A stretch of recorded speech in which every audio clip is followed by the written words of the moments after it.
Previously, Chinese hackers would participate in hacking competitions worldwide and secure first place. But after 2017, their presence suddenly disappeared. At first, no one understood why Chinese hackers were not participating. But then in 2019, an incident happened which exposed the dangerous plan of China. Once again, flattery and ZMTV's videos. Nazarene, in March 2017, a group of hackers from China went to Vancouver, a city in Canada. Their mission was to find the hidden vulnerabilities in the world's most used software and devices. Their target was Google's Chrome browser, Microsoft Windows, and Apple's iPhone. But these people had not gone to do anything wrong. They had gone to participate in a legal hacking competition called Pon2Own. This is the biggest hacking competition in the world where hackers hack the software of companies and find security flaws or loopholes in it, and in return, they get a cash prize. There are different prizes in this competition, from $500,000 to $1 million. The biggest prize is received for finding a vulnerability that no one has found before, and this is called a zero-day vulnerability.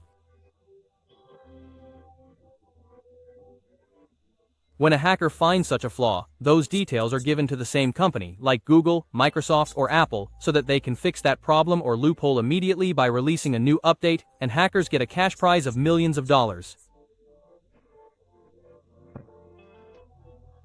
In other words, this is an ethical hacking competition, where hacking does not harm anyone, but instead enhances security.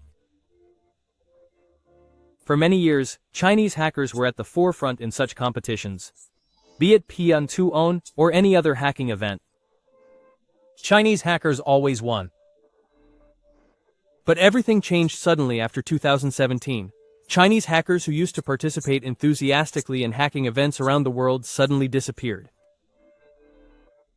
Everyone noticed the lack of Chinese hackers in all the hacking events that took place after 2017. This silence was bothering everyone, especially America. And during this time, a random message from a major Chinese cybersecurity firm made everyone's ears perk up. Q360 is a top cybersecurity firm of China. A statement from its chief executive officer, Zhou Henghai, was released to the public in which he was seen heavily criticizing these Chinese hackers. He said that, why did they go and show their hacking skills to foreign countries? He gave the statement to China's news agency Sina, in which Zhou said that performing well in such events is just an imaginary victory. Su Xianmai. That is, just a show-off. His stance was that the vulnerabilities you people look for are not worth a few $100,000, but billions of dollars. Shortly after this statement by the CEO of Qihu360, Chinese hackers stopped participating in international hacking competitions. But it turned out that Chinese hackers did not do this voluntarily, but the Chinese government stopped them. If anyone took the statement of Q360 CEO seriously, it was the Chinese government. Shortly after, the Chinese government officially banned cybersecurity researchers and hackers from participating in overseas competitions. Immediately after this ban, a new hacking competition was launched within China, named Tianfu Cup.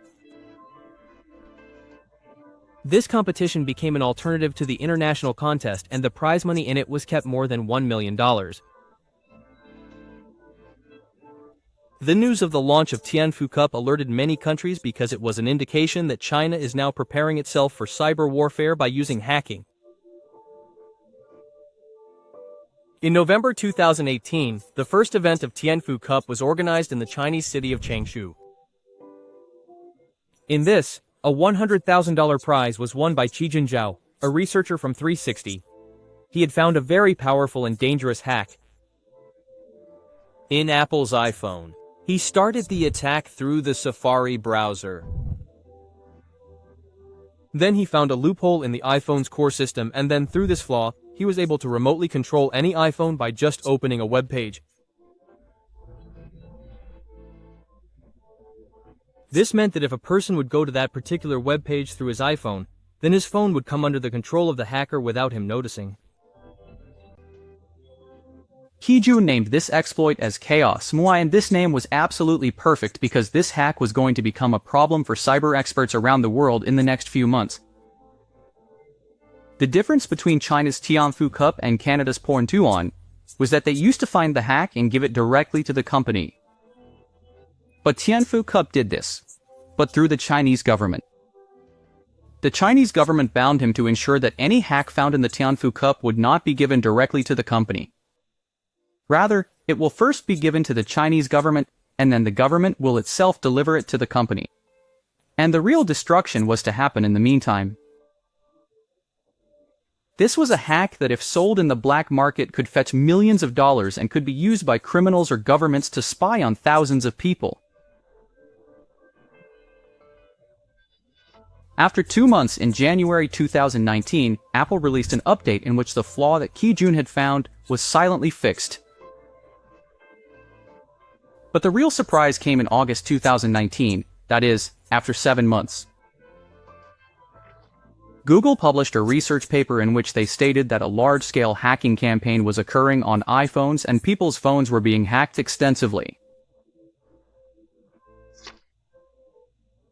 This research by Google identified 5 different exploits, and one of those 5 was the same exploit that Kijun had shown in the Tianfu Cup. That is, the exploit that won Kijun the prize was the same exploit that was being used for mass surveillance of iPhones. Google researchers reported in their report that many things in the hacking attacks they caught in the real world were similar to the exploit.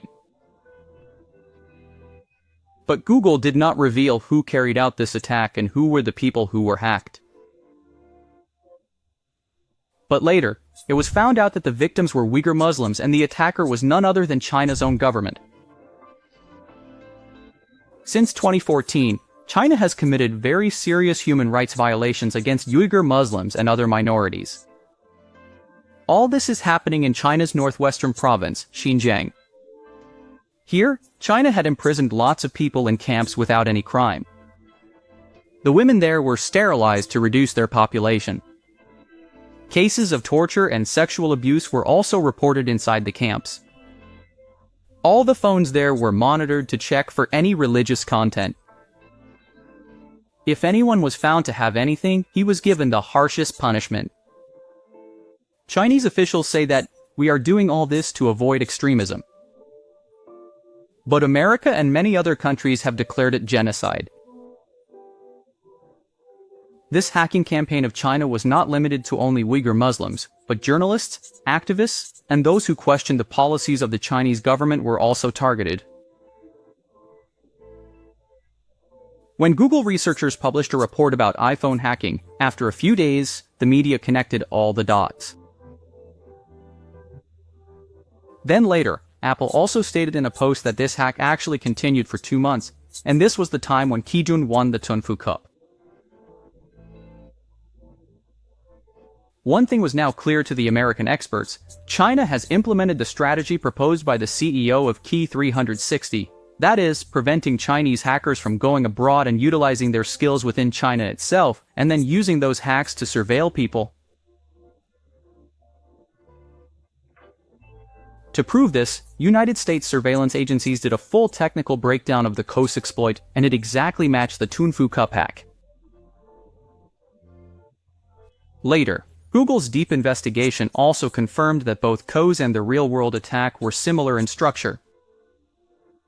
But the matter did not stop here. In February 2024, some data was leaked on the code-sharing website GitHub. This was the data of a Chinese company named iSun, which is an information technology security firm. This data contained the company's emails, chat logs, and development details of the spyware. The leaked data revealed that the company makes cyber spying tools, and later these tools are given to the Chinese government and the People's Liberation Army. The leaked chats mention contracts between the Chinese Ministry of Public Security and iSun. It was revealed that iSun charges the government $0 to $75,000 for every hacked email inbox.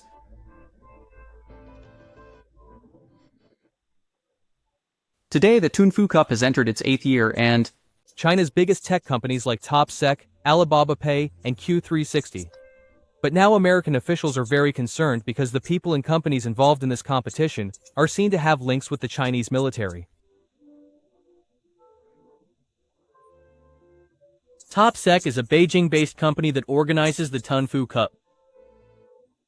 According to United States officials, this company is actually recruiting Chinese nationalist hackers through the Tunfu Cup. All these things indicate that China is preparing its cyber weapons under the guise of Tunfu Cup. And when national powers support hackers, it is not to win awards, but their motive is something else. In 2024, the data of the United States Treasury Department was hacked. According to the United States, Chinese state-sponsored hackers hacked the computers of the United States Treasury Department and stole sensitive documents. In the year 2024 itself, Chinese hackers hacked the networks of at least 9 United States telecom companies, including AT&T, Verizon, and T-Mobile. In 2002, Typhon, a Chinese hacking group, targeted the energy and water filtration systems of the United States. In 2023 also, a malware attack was revealed which was carried out on the US military base in Guam. These are references to some of the hackings in which Chinese hackers were involved. Experts say that whenever Chinese hacking groups target any infrastructure, they silently maintain their access inside the system for many years and cause damage only when the time comes. All these things show that China is preparing an army of hackers within itself to prepare for cyber war. A war in which not a missile, but only code can bring the whole country to its knees. Where network jams will cause more damage than airstrikes. The spying tool present in the phone works more dangerously than a real-life agent, and in which a stock market crash can spread a wave of fear among the people with just one click. I hope you all will like and share this video from ZMTV as well. Thank you very much for your loving comments. See you in the next amazing video.